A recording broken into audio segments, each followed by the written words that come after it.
A lot of people have claimed that the modifications to my Highland Model 3 performance are what makes it run the times that it has done. Yes, modifications can make a difference. However, you really need to dig into the details to find out what makes a difference and what doesn't. First, I want to show you why you should ignore the slope metric that Draghi gives for each run. Here are two separate 0 to 60 mile per hour passes I did with my car. At a glance, it would appear that the left picture was 0.05 seconds quicker simply because it was so much more downhill than the right picture. However, you need to realize that these runs were taken minutes apart with the exact same car on the exact same track. The elevation measured almost 1% different on the exact same surface. However, these two runs actually had the exact same elevation drop in reality. The difference was actually due to the fact that the one on the left had a more optimized battery. The max discharge value on the left was 624 horsepower versus 620 horsepower for the one on the right. A 2-degree battery temperature drop and 2% state of charge drop made that run 0.05 seconds slower than the picture on the right. More on how max discharge value affects acceleration later. Please stop saying that the Draghi can measure slope accurately, and that based on the erroneous slope value Draghi gives, you can tell how much quicker a car would be. That slope value is absolutely meaningless and doesn't represent what the actual slope was at all. The value is never consistent from run to run, even on the exact same track. GPS is inherently flawed for measuring slope. Let's talk about wheels and tires now. Everyone knows that I've done most of my runs with 18-inch wheels and tires, and some people claim that makes it run much quicker times. In some cases, that would be true. However, in my particular case, I'm running T-Sport Line 18 by 8.5 TS5 wheels with 235/45/18 Hankook Ion Evo all-season efficiency tires. I can't help but find it hilarious that some people are saying my skinny efficiency all-season tires are giving me an acceleration advantage. Imagine if someone started recommending that you go with a good efficiency all-season tire for acceleration. You'd laugh them out of the room. The truth is that my all-season tires are not helping at all with traction as compared to the Pirelli summer tires that came with the car. However, straight line traction really isn't an issue for this car because of the great all-wheel drive system it has. It can control torque so precisely that pretty much any tire compound will allow maximum straight line acceleration on this car. That is the very reason I switched to the efficiency all-season tires. I knew it wouldn't hurt my straight line acceleration that much, but it would improve my efficiency dramatically. The 18-inch all-season tires hurt lateral traction and cornering feel the most. If you were trying to take turns quickly, then these tall all-season tires would be a poor choice, but they really won't hurt straight line acceleration much at all. So what about weight and rotational mass? The 18-inch tires must improve acceleration because of the weight, right? Let's dig into the details to find out. My stock 20-inch front warp wheels weigh 24.28 pounds with the aero covers and 22.7 pounds without the aero covers. The stock 20-inch back wheels weigh 24.94 pounds with the aero covers in place and 23.36 pounds without the aero covers. So both wheels are essentially 23 pounds without the aero covers that everyone has been taking off because they creak at low speeds. My 18-inch T-Sportline wheels weigh about 22 pounds, so all of the wheels, including the wider stock rear wheels, are within 1 pound of each other. So what about tires? The stock front Pirelli PZ4 tires weigh 23 pounds and the rear tires weigh about 25 pounds. My Hankook all-season tires are right in the middle at 24 pounds. So there again, each of these tires are within 1 pound of each other.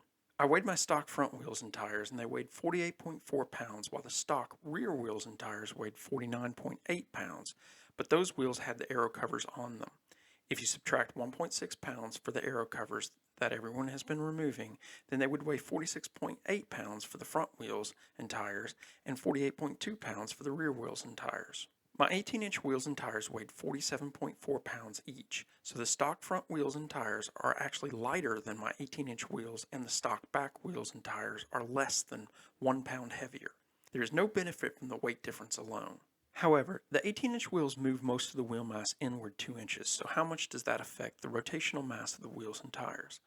I did the calculations and my 18-inch wheels have about 6% less rotational mass than the stock front wheels and about 10% less rotational mass than the stock rear wheels. That sounds like it could be significant, but let's compare that to the difference between my 18-inch wheels and tires versus the old and heavy Uber turbine wheels.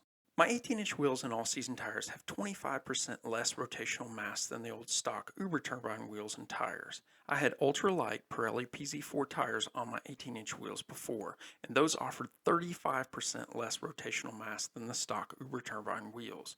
That 35% less rotational mass made less than 0.08 seconds of difference in acceleration.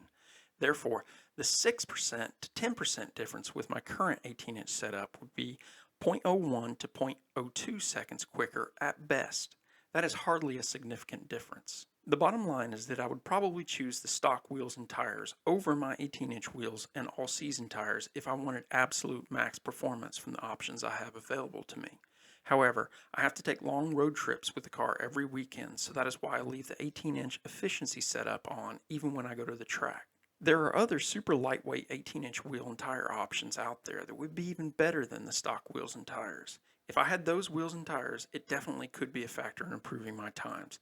However, with the efficiency setup I have been running at the track, I don't think anyone can argue that it is giving me an advantage.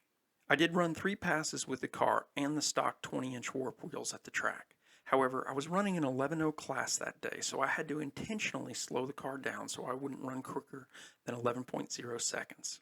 I depleted the battery to 66% or less and then ran track mode while the car was stationary to cool the battery off.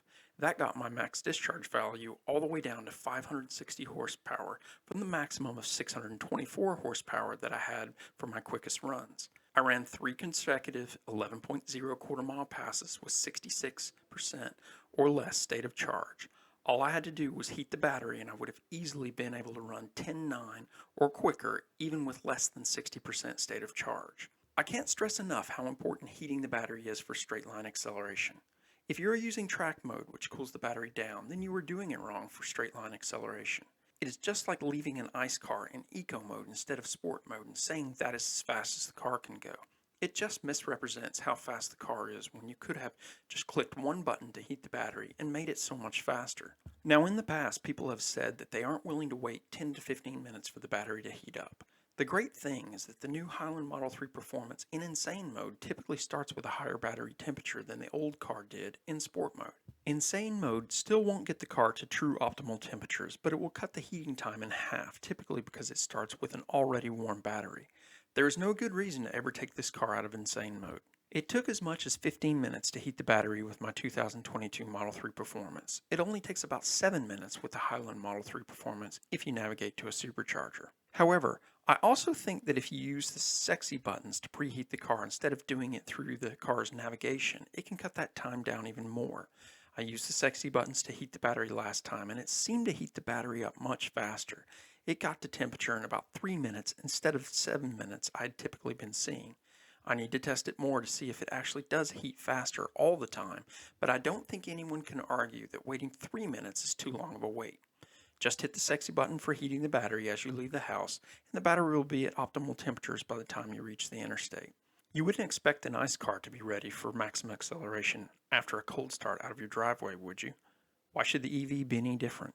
Car and Driver just did a video on the Ioniq 5N, and they stated that the 5N can take up to 20 minutes to heat the battery for maximum performance in that car. Please note that from 0 to 40 miles per hour, state of charge and heat in the battery are largely irrelevant, even for the cars with the LG battery. Cold motors affect your 0 to 40 miles per hour time more than a hot battery. However, after 40 miles per hour, heat in the battery and more specifically the max discharge value become the only factors that matter for straight line acceleration. The closer you can get to 627 horsepower for the max discharge value, the quicker your car will be for 0 to 60 miles per hour and especially in the quarter mile. If you aren't getting at least 10/8 for the quarter mile, then you aren't fully optimizing the battery. You absolutely must do that to see the full potential of the car. I'm going to the track this weekend to find out how low of a state of charge I can still run 10/8 in the quarter mile with. I will also run that same state of charge with a cold battery afterwards to show how much it slows the car down. Don't forget to like and subscribe if you want to see more content like this.